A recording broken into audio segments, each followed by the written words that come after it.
एक रात की कल्पना करो, इतनी काली, चांद भी मोटे बादलों के पीछे छिप जाए, सब कुछ पर एक भयानक साया पड़ जाए। वो रात जो हड्डियों तक ठंड पहुंचा दे, दिल में खौफ भर दे। मैं तुम्हें एक कहानी सुनाने वाली हूं जो ऐसी ही एक रात में घटी थी। ये सब शुरू हुआ भारत के एक छोटे से, दिखने में शांत से विलेज में। विलेज वाले जाने जाते थे अपने मेहमान नवाजी और पुरखों की हार्डचस्प कहानियों के लिए। लेकिन एक कहानी थी जिसके बारे में वो कम ही बात करते थे। रात के राही की स्टोरी। जैसा कि किंवदंती है, रात का राही कभी विलेज का रक्षक था, एक पहरेदार सोल। लेकिन कुछ गड़बड़ हुई और अब हर कुछ सालों में आज जैसी रात में वो वापस आता है।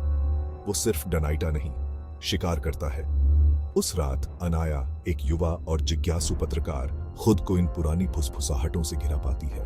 अपने रिकॉर्डर और एक टिमटिमाती टॉर्च के साथ वो पहाड़ी पर बने पुराने मंदिर की ओर निकल पड़ती है। रात के राही का माना हुआ हॉन्ट। जैसे जैसे वो पहाड़ी चढ़ती गई, हवा कोल्डी होती गई। एकमात्र आवाज थी उसके कदमों की और दूर से एक आवारा कुत्ते के भौंकने की।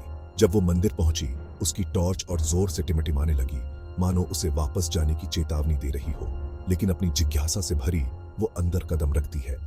जो आगे हुआ वो था धुंधली परछाइयों और चीखों का मिश्रण।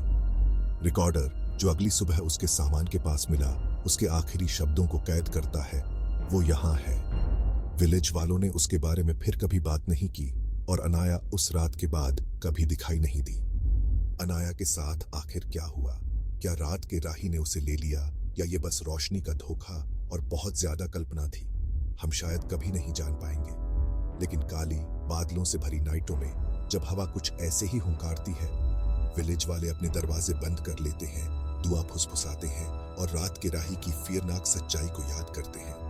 तो अगली बार जब तुम किसी भूतिया जगह के बारे में कोई कहानी सुनो, बाहर निकलने से पहले 2 बार सोचना, क्योंकि कुछ किंवदंतियां कल्पना से कहीं ज्यादा भयानक सच्चाइयों पर आधारित होती हैं। शुभ नाइट ड्रीम और सुरक्षित रहना।